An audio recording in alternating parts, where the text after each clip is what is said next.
Coucou les amis.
Salut tout le monde, bienvenue sur Life AQ avec Lisa, votre présentatrice.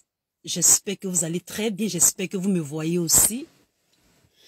Alors ce matin, ça fait un bon petit moment que vous ne m'avez pas vu, mes chers abonnés, tous ceux qui aiment Lisa Vanta, nous sommes dans l'obligation de vous faire des vidéos. Quand vous ne nous voyez pas, d'autres nous voient en inbox. Pourquoi tu fais pas de vidéos? on ne te voit pas, etc., etc. Et donc, nous sommes dans l'obligation, pour la mission que nous nous sommes donnée, de faire souvent des vidéos pour vous encourager, pour vous fortifier, pour vous entretenir, pour vous donner le courage en ce qui concerne la politique en Côte d'Ivoire, notre pays bien adoré, notre pays bien aimé. D'abord, je vais saluer cette personne qui est connectée, monsieur ou madame Dabli, Djeba. Les autres qui sont connectés, je ne vous vois pas, mais je vous salue en passant. Je vous dis merci d'être sur cette vidéo afin que je puisse vous entretenir, partager des idées avec vous et surtout donner aussi des solutions en ce qui concerne la politique en Côte d'Ivoire. Je vous remercie de cet honneur que vous me faites sur cette vidéo. Cette vidéo, ce sera une vidéo de géopolitique en ce qui concerne la Côte d'Ivoire par rapport au monde, par rapport à tout ce qui se passe dans notre pays, la Côte d'Ivoire, en ce qui concerne la politique. Alors ce matin, invitez les autres, partagez-la. Vous savez que les meilleurs cyberactivistes sont ceux qui sont au rang de ceux qui sont bloqués. C'est-à-dire ceux qui sont bloqués, qui sont bannis, qui sont souvent, je peux dire, qu'on met les sanctions sur eux. Ce sont ces gens de cyberactivistes-là. Vous allez voir que nos vidéos, certains cyberactivistes, comme par exemple M. Niamsi, c'est quelqu'un qui est beaucoup restreint. Moi, je suis beaucoup restreint. Et je suis la première cyberactiviste qui a été restreint sur YouTube. Et j'ai les preuves de ma politique. C'est-à-dire, j'ai les preuves. C'est parce que la plupart du temps, j'appuie où ça fait mal. Et vous connaissez ma cible. Ce matin, je vais cibler les politiciens français. Je vais cibler la France, comme d'habitude. Parce que les politiciens français disent que ils ne nous lâchent pas. Souvent, avec mon jeune âge, avec cette, je peux dire cette mémoire, cet esprit que Dieu m'a donné, je me pose des questions. Je dis bien, je me pose des questions. Les questions que je me pose, ce sont des questions existentielles, ce sont des questions qui mènent beaucoup à réfléchir. Et ce matin, je viens partager cette vidéo avec vous, c'est-à-dire ce sera une vidéo un peu pêle-mêle, mais vous pouvez interagir avec moi pour que nous posions, nous les Africains, nous les Ivoiriens, les questions existentielles. Le titre de la vidéo, je l'ai intitulé « La politique du chaos, le dernier recours ». Et je crois en deuxième position, je ne me rappelle pas trop, mais c'est toujours dans cet élan-là. Deux fois, je me pose la question, est-ce que le nazisme a été vraiment pratiqué par les Allemands? Dans ces derniers temps, ce sont ces genres de questions que je me pose. Est-ce que réellement, sincèrement, je me pose la question, est-ce que réellement le nazisme a été pratiqué par l'Allemagne?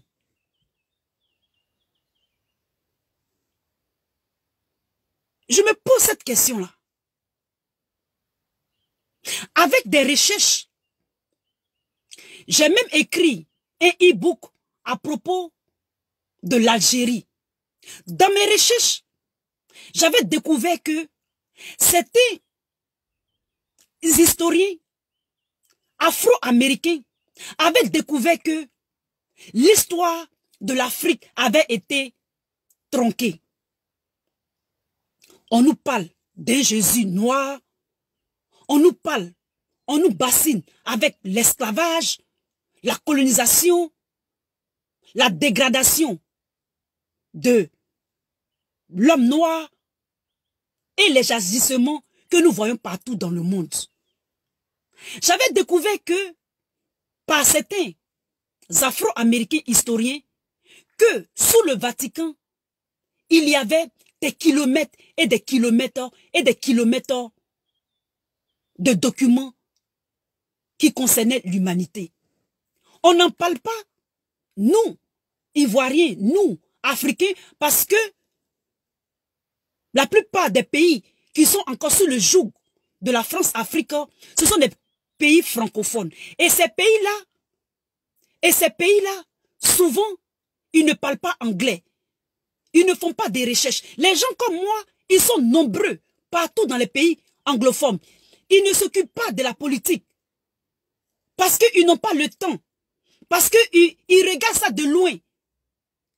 Ils se disent que ce qu'ils font, c'est ce qui est le plus important par rapport à leur pays, par rapport à leurs origines. Mais moi, Lisa, c'est vrai que j'ai cette culture.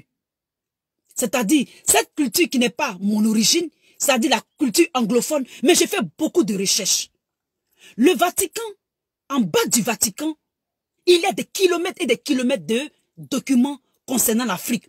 Et souvent, quand j'ai fait mon e-book, j'ai vu que l'histoire a été tronquée. L'histoire de l'Afrique nous a été expropriée. Elle a été expropriée dans la mesure où on nous fait naviguer, on nous met dans un paradigme pour mieux nous contrôler. Je vais maintenant aller aux côtés du nazisme. Est-ce que le nazisme réellement a été fait par les Allemands? Si ça a été fait par les Allemands, de nos jours, nous voyons que ceux qui pratiquent les séquelles, ou bien ceux qui pratiquent les retombées du nazisme, c'est les politiciens français. Les politiciens français, c'est une façade. C'est une façade dans la mesure où, si vous regardez bien, vous allez voir que pour élire le président Macron, quand vous regardez, ça dit le background de Macron, Macron vient d'un background financier. Je vais vous expliquer dans cette vidéo, avec mes petites connaissances, qu'est-ce qui se passe. Je vois, je regarde, j'analyse, mais c'est ensemble que nous allons comprendre. Parce qu'on dit que l'ignorance est une plaie. Lorsque tu es ignorant, tu ne peux pas être libre. Par faute de connaissance, le peuple périt.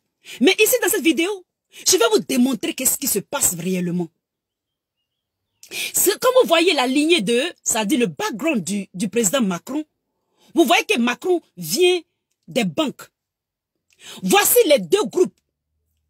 Voici les deux groupes qui essaient de, je peux dire, de catalyser les forces pour maintenir le monde dans cet état.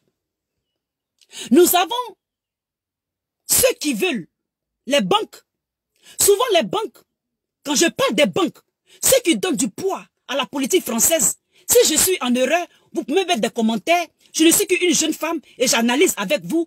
Je vous parle en tant que responsable, en tant que quelqu'un qui étudie, quelqu'un qui fait des recherches. Je peux me tromper, mais vous pouvez en ajouter, vous pouvez me c'est-à-dire contrarier, pas contrarier, mais envoyer des débats contradictoires. Et donc, dans cette vidéo, nous allons analyser de façon, c'est-à-dire logique, et puis aussi de façon contradictoire. Si quelqu'un peut faire une vidéo pour me contredire. Et donc, les deux groupes, les deux forces qui nous maintiennent dans ce climat-là, dans cette, dans cette bulle-là, ce sont les banquiers et puis ceux qui sont contre les banquiers. Et puis après ça, quand je vais dire, je vais faire l'analyse, je vais partir sur l'OTAN. Donc, les banquiers, quand on parle de banquiers, on parle en tête de Rothschild. C'est un nom que je prononce jamais. Mais je vais vous montrer ici que quand on parle de Rothschild, Rothschild, ce n'est pas une seule personne. Rothschild, ça contient plusieurs pays. Plusieurs pays, quand je parle de plusieurs pays, lorsque vous allez regarder sur Google et puis vous allez faire des recherches, les Rothschild, ils sont en Italie, ils sont en Grande-Bretagne, ils sont, je crois peut-être en Belgique, il y a un autre pays, ou bien en Suisse, ils sont aussi en France. Et donc c'est ce noyau-là qui souvent donne des crédits. Et quand je parle de crédit, je parle du FMI.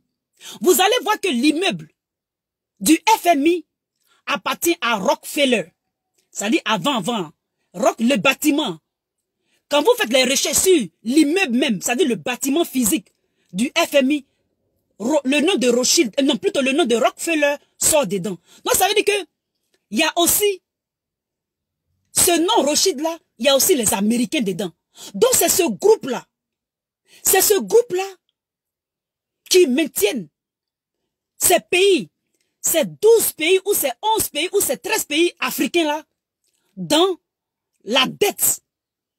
Et vous savez que la dette, quand on parle de dette, la dette, ça les alimente. La dette, ça les entretient. La dette, ça les maintient. Il dit bien, ça les maintient. Maintenant, en face, il dit bien, en face, nous avons ceux qui sont contre les banques. Je prends un exemple parmi tant d'autres. Nous allons prendre, par exemple, George Soros. Vous allez voir que George Soros, il est souvent en contradiction, c'est-à-dire, il est un peu, il contre-attaque, ou bien il contrecarre les banques. Parce que Soros, il s'appuie, George Soros, il s'appuie sur les ONG, il s'appuie sur, par exemple, la société civile, il s'appuie aussi sur, par exemple, les ONG, c'est-à-dire l'humanitarisme, il s'appuie sur la société civile, il s'appuie sur le libéralisme. Donc c'est ceux-là qui essaient de nous contrôler, de nous mettre un peu selon leurs désirs, leur vision du monde sur nous les Africains.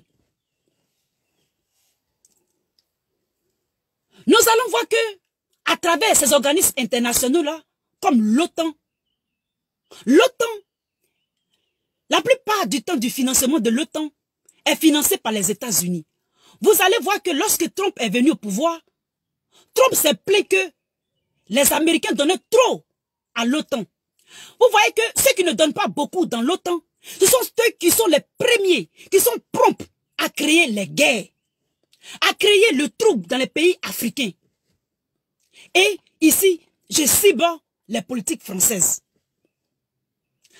À cause de l'OTAN, au temps du président Laurent Gbagbo, c'est-à-dire lorsque le président Gbagbo a été débouté de son pouvoir, vous allez voir qu'il y a 3 pays qui ont été ciblés. Mais avant ça, je vais parler de l'Afghanistan. Vous allez voir que les grandes puissances, soi-disant grandes puissances, il y a d'autres qui sont vraiment des puissances, mais il y a d'autres qui se sont octroyés, qui se sont érigés de ce type de grandes puissances au détriment des petits peuples comme les Africains, comme les Ivoiriens. Vous allez voir que la guerre de l'Afghanistan, ou bien encore les grandes puissances, ils ne se battent jamais sur leur territoire. Ils se battent, ils se bagarrent, ils font toujours la guerre dans les États interposés, les petites nations. Vous allez voir que la guerre de l'Afghanistan, la Russie, ou bien avant encore on appelle ça l'URSS, ils se battent en Afghanistan. C'est pas leur terre, mais ils se battent pour des intérêts. Et quels sont les pays qui s'endommagent? S'endommagent les pays où ils font la guerre. Ils alimentent en donnant des armes, en donnant des trucs, etc., etc. Et c'est comme ça que le terrorisme a été, c'est comme ça que le terrorisme a pris son ampleur en Afghanistan. Ils ne se battent jamais sur leur territoire. Et ils gâtent, ils détruisent et ils reconstruisent. Et ça, c'est la politique du chaos. Lorsqu'on n'a pas pu faire le régime change, on crée la politique du chaos pour descendre les immeubles et puis les reconstruire. Vous me comprenez, ceux qui sont connectés. Je vous fais coucou pour tous ceux qui sont là déjà. Mettez des commentaires pour que je vous dise bonjour. Ou je vous salue, mes loulous. Et donc, vous allez voir que ils ne se battent jamais sur les terres. Par exemple, quand vous prenez la Syrie, parce que au temps du président Gbagbo, il y avait 3 pays. Il y avait la Syrie, il y avait la Libye, il y avait la Côte d'Ivoire. En ce temps-là, il y avait 3 autres pays qui montaient en puissance. Ces 3 pays-là sont montés. On était 6 pays qui devaient monter en puissance. La politique du président Gbagbo était une politique qui devait faire émerger la Côte d'Ivoire. Ce mot émergence-là, ils ne l'ont pas fait sortir pour rien. Il y avait 6 pays. Il y a 3 qui ont émergé. L'Inde. Tu ne peux pas aller attaquer l'Inde comme ça. Il y a le Brésil. Tu ne peux pas te lever et puis aller dire du n'importe quoi au Brésil. Et il y a le Mexique. Maintenant, en Afrique, ou bien en Orient, il y avait la Syrie, il y avait la Côte d'Ivoire et puis il y avait la Libye. Vous savez pourquoi on a pu avoir Kadhafi? On a pu avoir Kadhafi parce que les Américains guettaient Kadhafi. Donc pour Kadhafi, lorsque Sarkozy allait à l'ONU et a demandé cette résolution-là, elle a été approuvée sans que Obama ne fasse attention. Et la France a profité, la France de Sarkozy a profité pour, pour attaquer la Côte d'Ivoire parce qu'elle était contre la Côte d'Ivoire, elle était contre la politique du président Laurent Gbagbo. Donc les États-Unis, ayant Kadhafi dans leur viseur, l'ont débouté sans problème et ils ont attaqué le régime du président Laurent Gbagbo et ils l'ont fait sauter. Maintenant, la même France, les mêmes politiciens français, ils ont aussi indexé, ils étaient aussi sur la Syrie. Mais pour la Syrie, ils ont inventé toutes sortes de... Ils ont inventé toutes sortes de trucs pour incriminer Bachar. Bachar a eu la chance. Bachar a eu la chance parce que la Russie était derrière Bachar. Bachar a tellement eu la chance. Bachar a eu chaud. Bachar a eu du bol. Bachar a souffert. Bachar n'a pas été, dans les filets de la France-Afrique. Bachar n'a pas été soumis aux politiciens français à cause de la Russie. Donc, Bachar a échappé. Mais le président Laurent Gbagbo, comme les politiciens français voulaient forcément, de Sarkozy voulaient forcément l'enlever, et même peut-être même freine à sa vie, ils l'ont enlevé. Ils l'ont pris de façon rapide et ils l'ont envoyé à la CPI. Maintenant, Kadhafi n'a pas eu de chance. Notre Kadhafi, il n'a pas eu de chance. Vous allez voir qu'ils sont allés avec le conseil de l'OTAN. Maintenant, cette époque-là est passée. Je dis bien, cette époque-là est passée. Cette époque-là est passée. Mais nous voyons que les politiques françaises, ils continuent toujours. Ils sont toujours dedans. Les Ivoiriens, moi je vous dis toujours, d'être serein. Je vous dis d'être serein et d'être fort. Je dis bien d'être fort. Montrez-moi, montrez-nous, montrez nous-mêmes que nous sommes sereins. Nous allons reprendre notre pays, la Côte d'Ivoire. Je dis bien, nous allons la reprendre. Parce que, où je vous parle, l'OTAN n'est plus dans cette histoire qui est passée avec Bachar, avec la Libye, avec la Côte d'Ivoire. Ils ont vu qu'ils ont fait une erreur. Mais les politiciens français, eux, ils continuent tous dans les lancers. Dites-leur que vous êtes des garçons. Dites-leur que vous êtes Popodipo. Dites-leur que vous êtes Krangba. Dites-leur que vous êtes là. Vous ne lâchez rien. Je dis bien ne lâchez rien. C'est de ça qu'il est question. Actuellement, où ils sont en train de faire là, ce qu'ils sont en train de faire là, tout le monde sait, toutes les chancelleries savent qu'ils ont fait une erreur. Que le président Gbagbo, après 81 témoins à la CPI, d'autres qui faisaient des selfies avec lui, ils ne peuvent rien prouver. Tout le monde sait que c'est un seul camp qui a été jugé. Bolton, le ministre des affaires d'État américain, excusez-moi, américain, a dit que la CPI mourra d'elle-même. Vous me comprenez? Elle mourra d'elle-même. Ils ont fait tout ça. Tout le monde sait qu'ils sont dans l'erreur. Mais eux, ils veulent continuer. Maintenant, comme ils sont dans l'erreur, et ils ne peuvent pas revenir en arrière, ils continuent cette politique de chaos. Une parenthèse.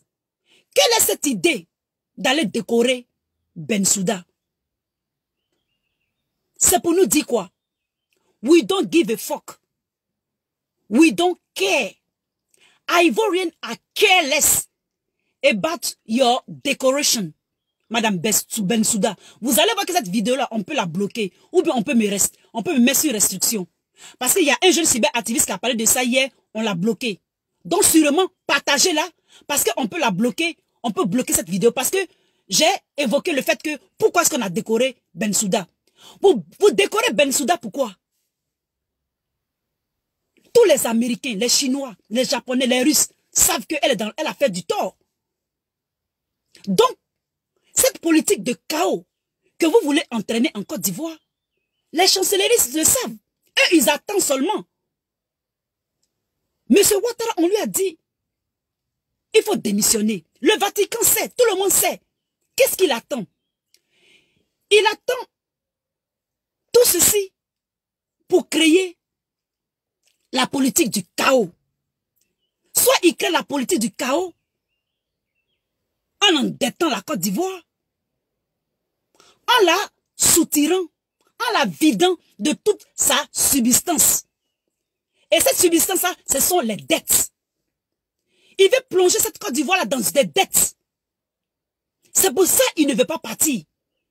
C'est pour ça qu'il s'entête. Il veut créer la politique du chaos. Lorsque,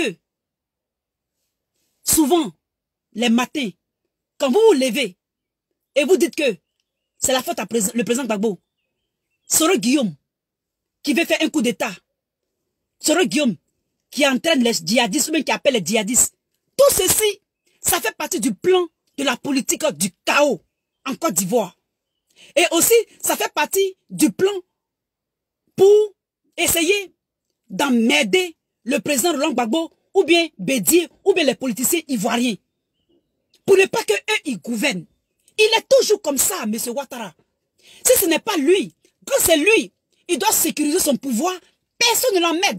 Mais quand il doit partir, ou bien ce n'est pas son tour, il doit créer, il doit s'aimer toujours cette politique de chaos et de surendettement. Vous me comprenez? Vous dites que les djihadistes, ils attaquent la Côte d'Ivoire. Les djihadistes n'ont jamais attaqué la Côte d'Ivoire. Parce que les djihadistes, quand ils attaquent, ils revendiquent. Depuis que vous dites que non, Kafolo 1, Kafolo 2, Bassam 1, Bassam 2, depuis quand les djihadistes, on réclame pour eux? Eux-mêmes, ils réclament. Ils réclament leurs trucs. Quand ils font les attentats, ils font ce qu'ils ont envie de faire. Ils réclament. Mais en Côte d'Ivoire, vous auto-attaquez, vous auto-attaquez la Côte d'Ivoire et vous dites que ce sont les djihadistes. Vous pensez que les Américains ne savent pas? Vous me faites rire. Vous êtes des plaisantins. Vous êtes des amuseurs publics. C'est de ça qu'il est question. Vous vous auto-attaquez. Aucun djihadiste n'a jamais revendiqué la Côte d'Ivoire. On connaît le concept. Lorsque les djihadistes attaquent, c'est souvent pour des problèmes peut-être de religion ou bien des problèmes peut-être de drogue. La Côte d'Ivoire, c'est un pays laïque. La Côte d'Ivoire est un pays laïque. Vous-même, vous réclamez ce que les djihadistes réclament. Les Américains savent. C'est pour ça qu'ils ne vous disent rien. Parce qu'eux ne badinent pas avec le terrorisme. Cette histoire de terrorisme, c'était dans d'autres pays. Mais les politiciens français instrumentalisent cette histoire-là qui était jusqu'en Afghanistan, AQMI au Maghreb islamique et maintenant en Afrique de l'Ouest. Vous êtes des plaisantins. Vous êtes de gros plaisantins. Je dis bien, vous êtes des plaisantins. On vous regarde. Vous pensez qu'on va vous donner le golfe de Guinée? On vous a donné le golfe de Guinée. Qu'est-ce que vous en avez fait? Si ce n'est pas d'appauvrir ces pays.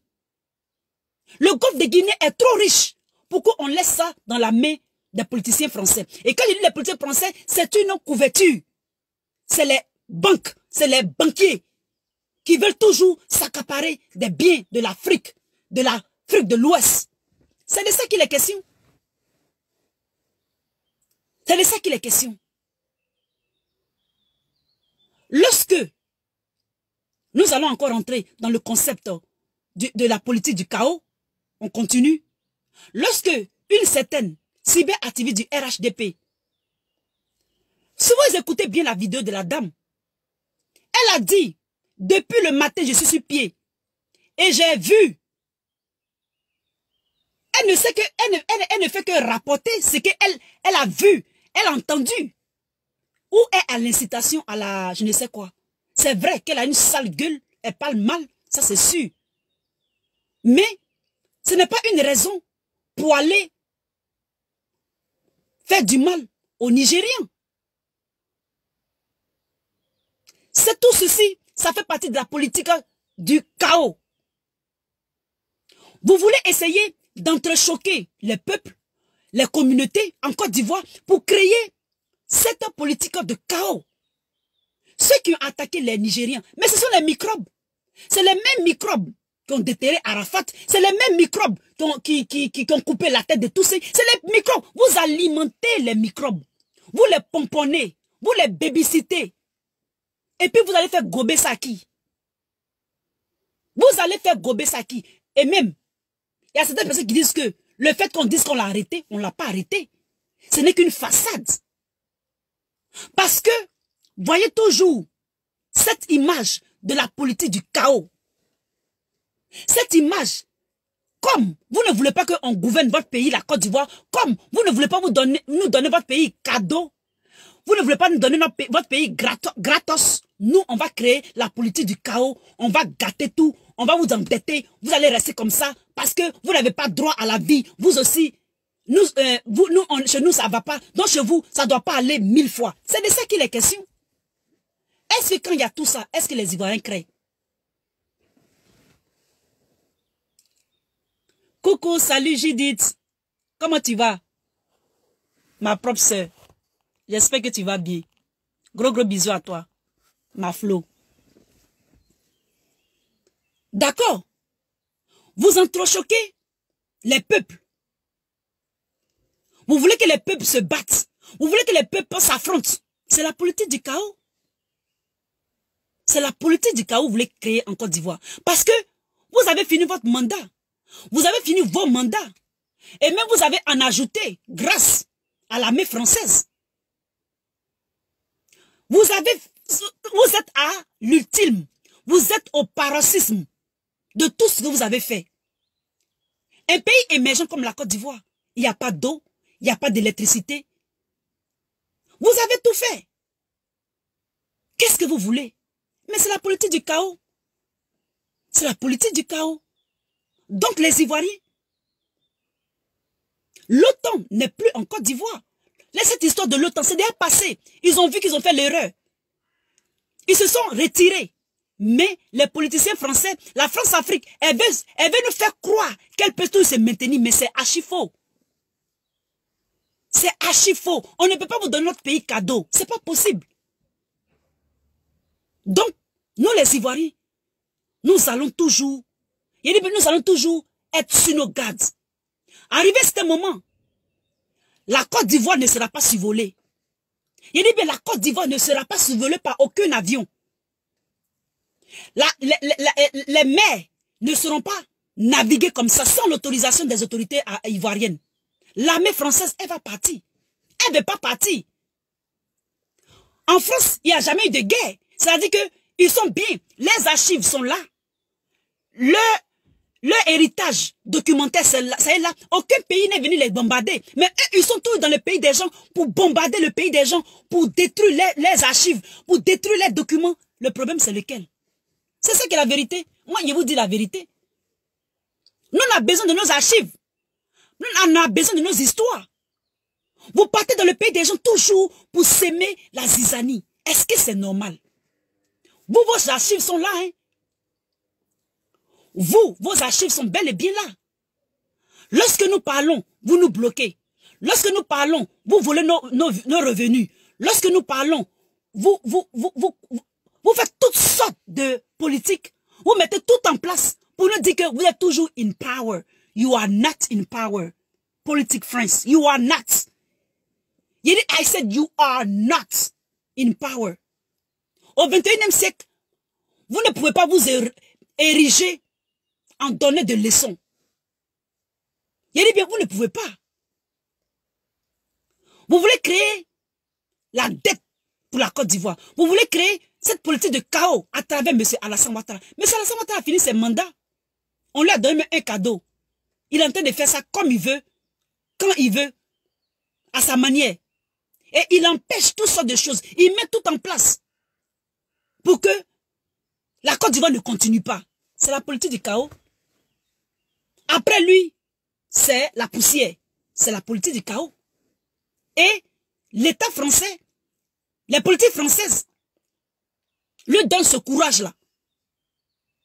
Ils sont toujours dans les games. Ils sont toujours dans les games. Mais nous, les Ivoiriens, sachez que ils n'ont pas la science infuse. Ils ne peuvent pas nous entraîner tout le temps comme ils veulent. Nous aussi, nous devons être proactifs. Nous aussi, nous devons serrer notre ceinture. Nous devons avoir de l'imagination. Nous devons créer. Donc, les dettes qu'on nous donne là, toutes ces dettes-là, c'est pour que nous ne soyons pas à l'aise. C'est pour que nos enfants soient toujours en train de travailler. Pourquoi rapidement ils veulent créer ces histoires de métro, ils veulent toujours les marcher. Ils sont jamais satisfaits. Ils sont insatiables. Depuis que la Côte d'Ivoire est Côte d'Ivoire, ça fait 60 ans que nous sommes en coopération avec vous. Tout ce que vous avez eu de la Côte d'Ivoire, qu'est-ce que vous en avez fait? Rien. Vous ne voulez pas que nous donnions d'autres marchés aux Chinois, ou bien aux Américains, ou bien aux Russes.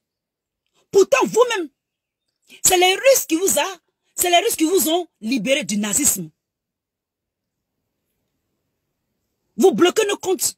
Vous volez nos revenus YouTube. Vous faites toutes sortes de choses pour nous incriminer, pour que nous nous décourageons. Mais nous ne nous découragerons jamais. C'est ça le problème. C'est une histoire mentale. On a assis sur notre tabouret et puis on vous regarde. Il dit bien, on a assis sur notre tabouret parce que nos enfants, de nos arrière-enfants ont besoin aussi de vivre bien. Ont besoin de vivre heureux, comme vous, comme vos enfants. Nous ne sommes pas contre le peuple français. Mais nous sommes contre la politique nauséabondante. Vous pouvez bloquer cette vidéo si vous voulez. Hein. YouTube, Facebook, ça n'a pas été créé en France. C'est les Américains qui ont créé. Mais vous avez fait tout pour vous mettre en accord avec Zuckerberg, pour avoir certaines politiques, pour nous bloquer, nous les Africains. C'est de ça qu'il est question. Et c'est la vérité. Faux ou vrai? Est-ce que Zuckerberg n'est pas venu à l'Élysée ici? Zuckerberg est venu. C'est pourquoi nous, les cyberactivistes politiques, on nous bloque, on nous censure. Même nos revenus.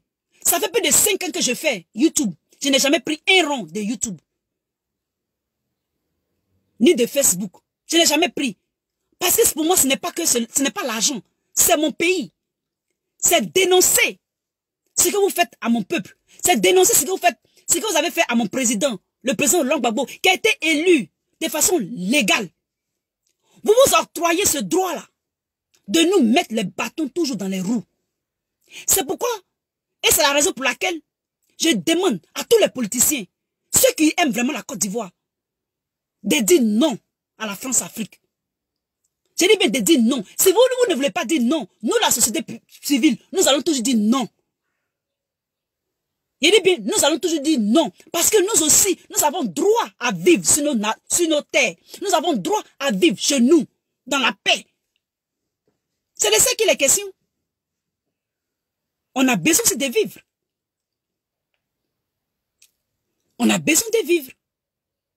On a besoin de décider de notre propre avenir. On a besoin de décider avec qui on veut être en partenaire ou en partenariat. Vous savez que la Russie ne recule pas. Vous avez, en fait, vous essayez de ralentir. Sinon, c'est un voyage irréversible. Tchokona Tchaka, la Côte d'Ivoire, nous allons prendre possession de notre pays. Excusez-moi. Tchokona Tchaka, nous allons prendre possession de notre pays, la Côte d'Ivoire. Et donc, les Ivoiriens, je vais arrêter la vidéo parce que je suis presque déchargé. Sachez que c'est la politique du chaos et de l'endettement que M. Alassane Ouattara avait créé avant de partir. Soyez sereins. Lorsque tout va s'arranger, lorsque Soro va rentrer, lorsque le président Gbagbo va rentrer, la Côte d'Ivoire ne sera même pas survolée. L'armée française, arrivée à ce moment, elle sera obligée de quitter nos terres, de quitter la Côte d'Ivoire. Parce que la Côte d'Ivoire, ce n'est pas un pays d'occupation. Tout ce que moi je vous demande, c'est d'être serein et de continuer à combattre. Je vous remercie. Je dis coucou à tous ceux qui sont connectés, qui ont été connectés pour cette vidéo, à Judith, à Marie-Denise, à Grace, etc., etc. Je vous aime et à très, très, très bientôt. Merci beaucoup et bye bye maintenant.